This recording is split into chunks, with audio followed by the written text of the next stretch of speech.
It's a call that's unequivocally loud and profoundly alarming. A global group of 11,000 scientists have endorsed research based on 40 years' worth of data, which underlies how much the world is facing a climate emergency. The researchers talk of a moral obligation to warn of the scale of the threat. Their joint study came on the day that the US State Department formally notified the United Nations that the US was pulling out of the Paris Climate Accord, thus fulfilling the pledge made by President Trump in 2017. There's been a huge, often angry reaction to that decision from other countries, from politicians, climate scientists and advocacy groups. Well, in a moment we'll speak to our correspondent about all that. But first, here's a short clip from Dr. Thomas Newsom, the professor who co-wrote the statement declaring a climate emergency, which was signed by 11,000 scientists from around the world. Based on rising global surface temperatures and increases in greenhouse gas emissions, it is clear we have a climate emergency. Over 11,000 scientists from over 150 countries agree and have supported our recent publication in Bioscience. We suggest 6 critical steps to tackle the climate emergency. This includes replacing fossil fuels with renewables, reducing climate pollutants such as methane and carbon, protecting and restoring our ecosystems. This means stopping land clearing, reducing meat consumption, moving away from an interest in improving GDP and looking at human health and well-being instead, and also slowing down and stabilising human population growth. The best news is that there is still time for people, policymakers and the business community to make the necessary changes to ensure that future generations can enjoy living on planet Earth, our only home.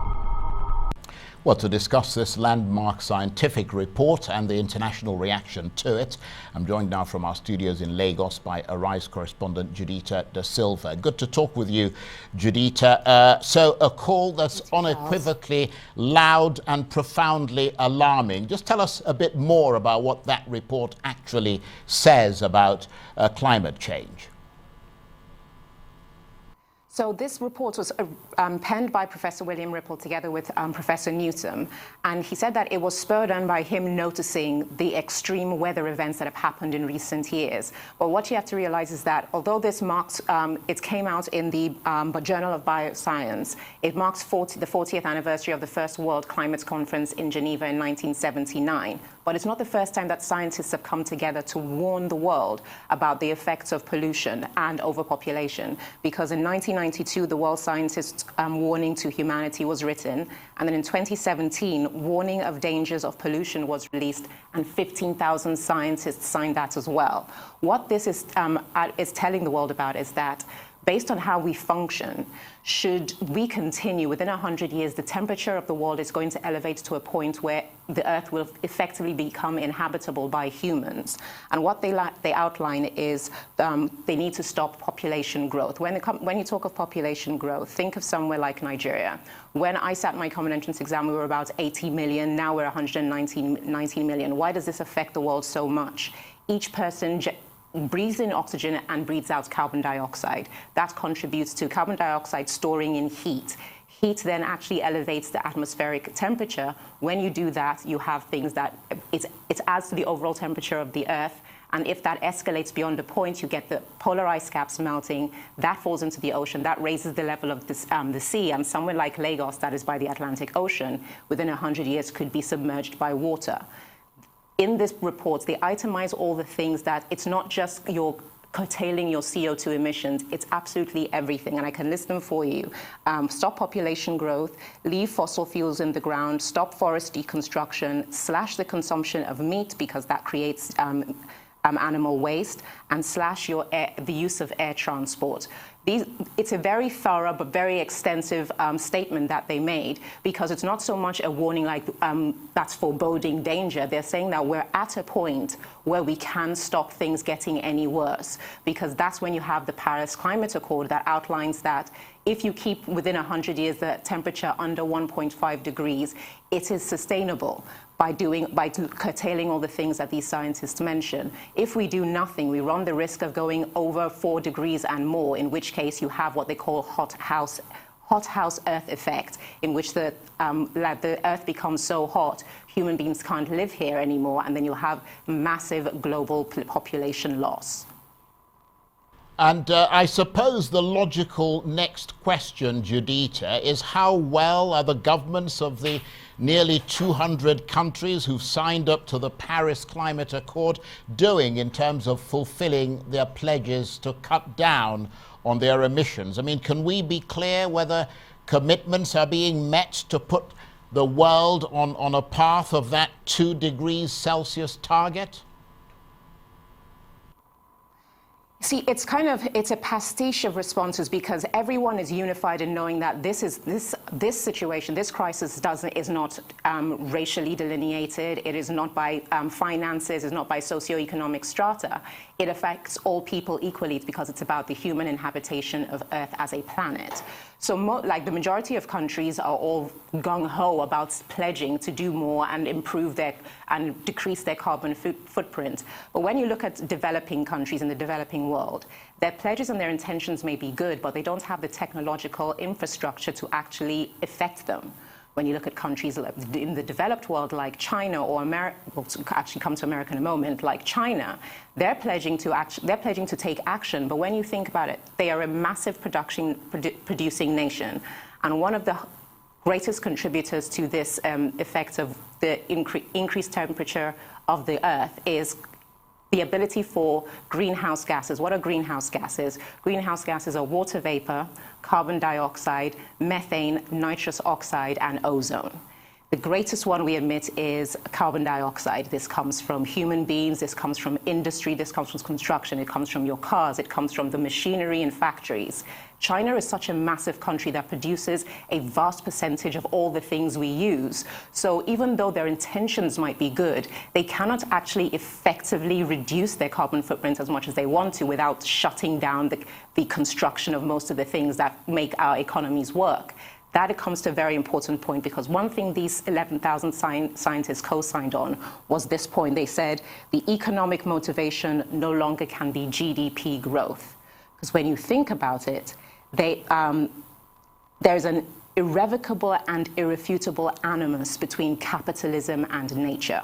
When you want to make your country a better place, you want to advance industry and technology, but the very nature of those things are alien to the way nature works. So for you to really answer this question and really live up to your pledges like they have done in this Paris Accord, you have to change the motivation of your country to no longer to be make money, is to be sustain life on Earth.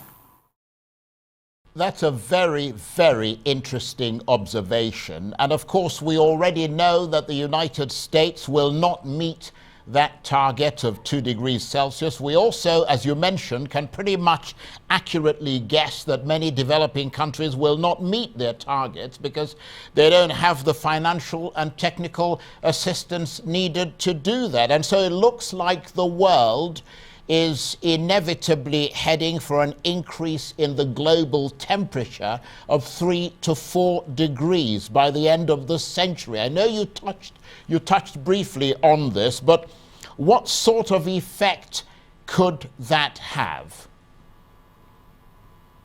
Okay, so this is actually outlined specifically in that Paris Climate Accord. It says that if the Earth rises to above 1.5 degrees, what we will see is more extreme weather. Like, for instance, in Nigeria, we see extremely heavy rains and flooding.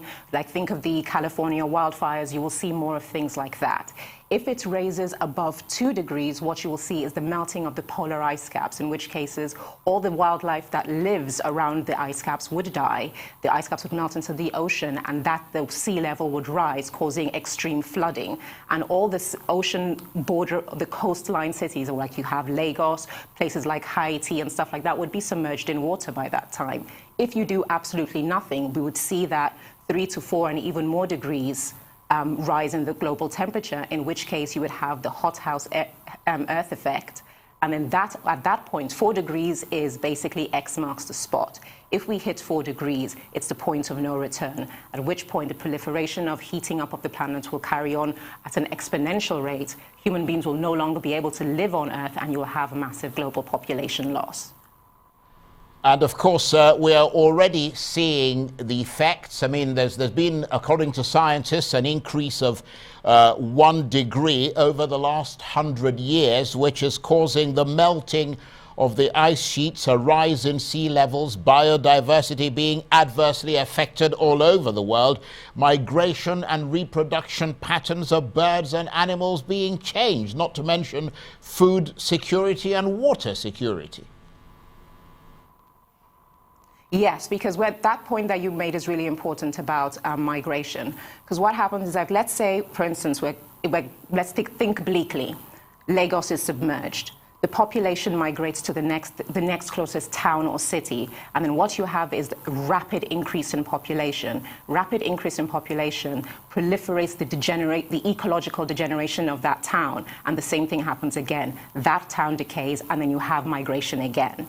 With that, when you have that kind of migration, you then have pressure on food resources. When you have the polar ice caps melting, sea life that lives in naturally cold water will die because the temperature is going up, the sea temperature and ground temperature is going up. So animals that survive in cold climates cannot survive anymore, they die.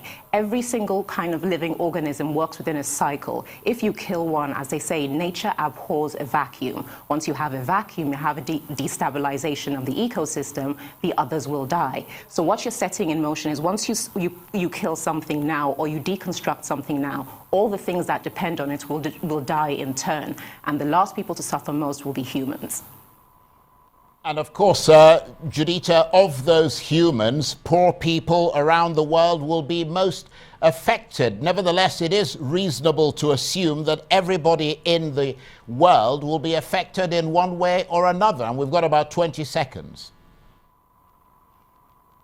Absolutely. Those who suffer the most and suffer the quickest will be those with the least and living in those towns without the structure to actually combat it for some time. But eventually, this is a human problem. It's a global problem. Everyone will pay the cost. So, as we hear that loud and unequivocal call from 11,000 scientists warning of the climate emergency the world is facing, and we see reports coming from under the choking blanket of smog in the Indian capital Delhi, let's venture now through to another part of the world that's being roiled by the effects of climate change. The Indian Ocean island nation of Seychelles, which is made up of over 100 beautiful islands, has the smallest population of any African state, but is considered to be one of the most beautiful and idyllic places on Earth. It is also one of the few countries that almost triples its population due to tourism arrivals. But amid the paradise of coral reefs and jungles full of spectacular wildlife, visitors and local people are witnessing some of the threats of climate change. Small island nations like the Seychelles are among the most vulnerable to the rise in sea levels caused by climate change. But the Seychelles is fighting back by turning and calling for better protection for the world's seas and creating protected areas of the Indian Ocean. Here's the president of the Seychelles, Danny Faure, speaking from below the surface of the Indian Ocean in a submersible. From 124 meters below the ocean surface, it is a privilege to address you, citizens of the world. From this depth, I can see the incredible wildlife that needs our protection and the consequences of damaging this huge ecosystem that has existed for millennia. Over the years, we have created these problems. We can solve them. We need decisive, coordinated international action. We need concrete steps, from expanding marine protected areas to sustainable fisheries management. and that's the president of the Seychelles there. Well, for more on the effects of climate change on the island nation of Seychelles and what the country is doing to fight back, I'm joined now from our studios in London by the CEO of the Seychelles Tourism Board, Sharon Francis. Thank you very much indeed, Sherin, for joining us. There's really no escaping the effects of climate change for island nations like yours, the Seychelles, is there? Indeed. Thank you for having me on your show tonight. Indeed, Seychelles, you know, we are a small island archipelago in the middle of the Indian Ocean, and anything that we are doing which is contributing towards huge carbon emission in the world would definitely affect our little islands. And I think the threat which is most current right now, that you can visually see it, is of course the threat of rising sea level and of course rising sea temperature as well. The reason for that is because a lot of our, the town, a lot of our main developments, the airport is right next to the coast, and it's on the flat land, and of course the main road, the coastal roads, all of that. In time, if nothing is done, if the world doesn't take small steps towards the right direction, we will see those parts of our islands underwater eventually in the next couple of decades. Of course, one of the other problems we are having is our corals getting affected because of rising sea temperature. And these again, of course, tourism. Tourism is our mainstay, it's our bread and butter, it's our livelihood. 2% out of each household in Seychelles work in the industry. So it is also the survival of an island nation we're talking about here. Well, absolutely, and it sounds just desperately worrying, and I expect that for people who live in the Seychelles, I mean, with that sort of threat hanging over you, I mean, that must be even more frightening. But, I mean, somebody said that thanks to climate change, the ocean is no longer a friend of the Seychelles. Is that perhaps too strong a description, or does that effectively capture the level of threat? If I could just put things into perspective, our effort towards maintaining and preserving our environment, it has not started yesterday. It has not started with when the big talks on climate change recently started. If I could just put things into perspective, we're one of these island nations that have had what we call an environmental management plan for decades, since the 1980s. Every sector in Seychelles, be it the tourism, be it the health sector, the energy sector, education, every sector, its plan are based and enshrined on environment principle.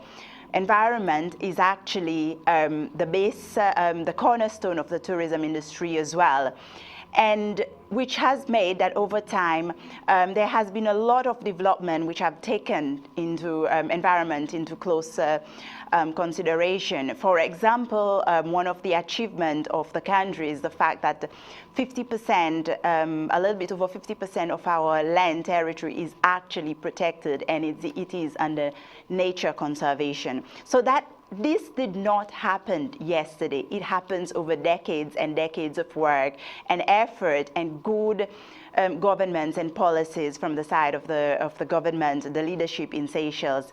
There has been a lot of political will on the side of Seychelles as well to ensure that we maintain our environment as pristine, as uncommercialized, and as unprocessed as can be. It's one of the few places in the world that you really can go and enjoy nature at its best, and a pure, clear, clean, fresh air. Actually, we've been rated at having the cleanest air in the world. So what maybe you've seen recently in the news, it's Seychelles continue to be a leader in terms of conservation. Of course, this is linked to climate change, but I just wanted to make clear that a lot of the efforts the country started, it started way decades and decades back, because we realized one industry that's going to sustain Seychelles is the tourism industry. And one thing that keeps on bringing tourists back to the shore is the fact that we are so green and so natural as an island. The place, like I said, 50% of it is protected. More recently, there's been a lot of effort in terms of marine conservation. That is true. As you would know, we are more water than land. 1.3 million square kilometers is our economic exclusive zone, and we have only few lands in there. It's about 455 square kilometers. And of course, we have a large amount of marine biodiversity that needs to also to be protected. And this is, of course, aside to our commitment towards the climate change agenda. Seychelles, in one of the COP meetings in Brazil, decided that we are going to protect 30% of our sea territory. And of course, today we are 26%. We have 4% left. The 4% that's left, it's taking a bit longer time, of course, because it's in shallow waters, but we are very proud. We will be meeting that target by March next year. This is actually one of the goals under the UN Sustainable Development Goal, where countries have been given until 2030 to attain that goal, and Seychelles will be meeting that goal 10 years ahead of the timeline given, which we are, of course, very proud. But these things, we do it not for applaud. We do it because this is very close to our heart. Environmental conservation and protection is enshrined in the whole sectors and economy in Seychelles. It's in the schools. In school, we have what we call the eco warriors. I'm actually one of the product out of schools that's been taught since I was a toddler about having respect for the environment and enjoying what you have and preserving it, you know, and not eating the turtles, not eating the dolphins. These are the kind of things you learn at school as well. So it is, we do it for passion. We do it because it's close to our heart as a nation. But of course, now that our small archipelago, along with other small island developments that are quite, I would say, under threat because of sea level rise and sea temperature rise. Of course, now we want to really carry that flags. We want to really champion the cause even further. Right, okay. I would ask you, Sherin, to try and keep your answers considerably shorter, even though I know obviously there's a lot of stuff that we can learn from listening to you talk. We've got a couple more minutes before we have to take a break, so I don't want to have to interrupt you. But I mean, there's the other big threat to the Seychelles, which is El Nino, that meteorological event that's hit the Seychelles hard as recently as 2016. Tell us about its impact and the effect it had on the economy and also on the country's coral reefs. Yes, that is actually part of the effects of changes in weather pattern. And like I mentioned, Seychelles, we're a small economy that depends chiefly on tourism, and part of the things that we promote, that part of the things that people who come to Seychelles wants to see is our amazing diving site and our amazing nature. And of course, during 2016, we did encounter what we call the coral bleaching. So quite a bit of our coral were damaged because of that. And ever since, a lot of works are being done from the side of the government and the NGOs, the non-governmental organization, to try and start to do coral nursery to grow corals. We're even inviting tourists who visit Seychelles to form part of these initiatives as well, to help as well, because, like I said, this is our bread and butter. This is our livelihood, the tourism industry. Climate change has become the day-to-day struggle for the tiny Indian ocean nation of Seychelles, an island country that faces erasure should the problem remain unchecked. As temperatures creep up, the ecosystem loses its ability to recover. There is coastal erosion, flooding, irregular seasonal changes, high tides, and of course, so much of the affairs on land are dictated by the health of the biosphere in the water.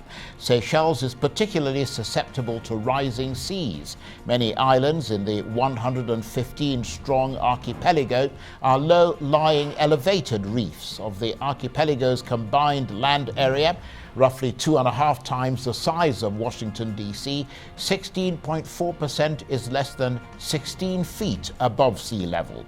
Take a listen to Dr. Edward Allison of the World Fish Center talking about the impact of climate change on coastal communities. People who live on the coast have had to be adaptable. If you make your living from the sea, it's an uncertain production environment. And so there's a certain amount of adaptability built into many coastal and fishing communities. But what they face in terms of climate change is unprecedented in the speed and the extent of change. And it comes on top of a whole series of other threats, of which overexploitation, poor management are perhaps the best known and among the most severe. And fishing communities are going to need support to adapt to the challenges that climate change brings in the context of all these other challenges. And the support may be in terms of helping people to reduce their dependence on fishing. It may be in terms of trying to develop aquaculture, fish farming systems that are more resilient to climate change. And it may also be in terms of trying to provide better information and better preparedness for human safety aspects of making a living in stormy seas, and also helping protect fishing-related infrastructure, harbours and so on from changes in sea level and storm surges and so on. So there are a whole sort of range of different ways that adaptation investment is required for fishing communities, both in terms of providing information on changing climate and what this will bring, early warning for storms and extreme events, for support for infrastructure and housing, and also support for changing and adapting the way they make their living. And that's Dr. Edward Allison there of the World Fish Center. And still with me from our London studios, the CEO of the Seychelles Tourism Board, Sharon Francis. Thank you very much indeed for staying with us, Sherin. I mean, I was just wondering, what do you say to people like Donald Trump and many others who don't believe in climate change or who are ambivalent to it? I believe if you don't live on those islands that are being affected or who fear, where people fear the threat of climate change, perhaps it's quite difficult to really put things into perspective. You know, as Seychellois, born and bred in the Seychelles, and with all my other fellow colleagues from the Seychelles, we live on the island. Our livelihood depends on tourism. We need tourists to keep on visiting Seychelles, for us to keep on getting our bread and butter, for people to still remain in employment. And it's a whole country, it's a whole community that depends on this. And when you're driving to work and you see what is considered as storm surge, where of course, yes, when there's really high tide, sometimes it comes a little bit level with the road. But like last week, I practically have to drive a little bit in the seawater on the road to be able to cross certain parts of the east coast of the main island, Mahe. It's when you live and you experience those things every day. It's when you go into your marine park and you realize it's not as great as it was about 10 years ago. It's not as spectacular as it was 10 years ago, and you realize this is our bread and butter. This is our livelihood. It's perhaps for him and for the rest of the leaders of the world, they don't see it, they don't live it, they don't feel it every day. So they would never know what it's like. It's us who lives and who comes from those small island states who would feel it on a daily basis and who would know we need to fight this. We need to do whatever it takes to make sure that something is done, because not just for Seychelles, but other island states, we are under threat.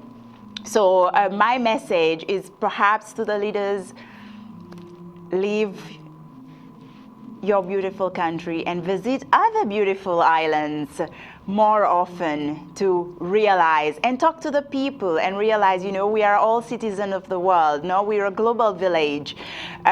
So let's not only think of our country, think of all the others whose livelihood would no longer be in a few decades' time if nothing is done. Well, I mean, the problem you've got there is that clearly the Americans are not listening. I mean, certainly on the federal level, they clearly, I mean, the US doesn't seem to care about climate change. They're not putting money into the financial funds to help developing countries like your own. I mean, the Seychelles has one of the tiniest GDPs in the world. And, you know, it's I suppose, dependent on some of these funds to help it do something about climate change. And when you've got one of the richest countries in the world with the historically largest emissions in the world, and they can't be bothered to address climate change, I mean, surely that must send a really dangerous existential signal to you.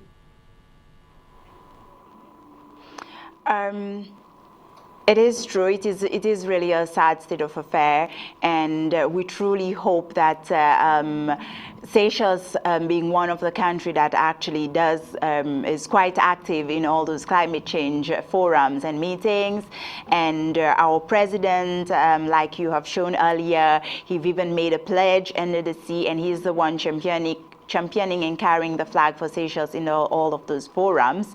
We are trying from our side. Of course, it's sad that the bigger, greater country who can actually help in the process are not assisting in this endeavor. But I believe if we can get more and more countries to unite together and be stronger in our voice, eventually maybe there might be a difference. And of course, as a small island state as well, we are trying to do whatever is in our power. For example, through the debt to nature swaps has been one way where we have been able to be innovative, of course, with the help of other organizations to raise funds for the cause of sustainability, marine conservation. Recently, we also launched the first ever Blue Bond, again raising funds for the same cause. So we realize that we have to try different means and ways to achieve the same objective. But of course, trying to get the bigger countries on the same line, on the same level as us, the small island states, it's just something which is greater and bigger than us. But as long as we can get as much countries on our side and understanding the threat we face, I think already we will be in some way winning the battle. And is all this helping or hindering tourism? I mean, you're the CEO of the tourism department in the Seychelles. I expect there's a big market in ecotourism and environmentally friendly visitors who just want to visit Seychelles for that. And we've got about 20 seconds, I'm afraid.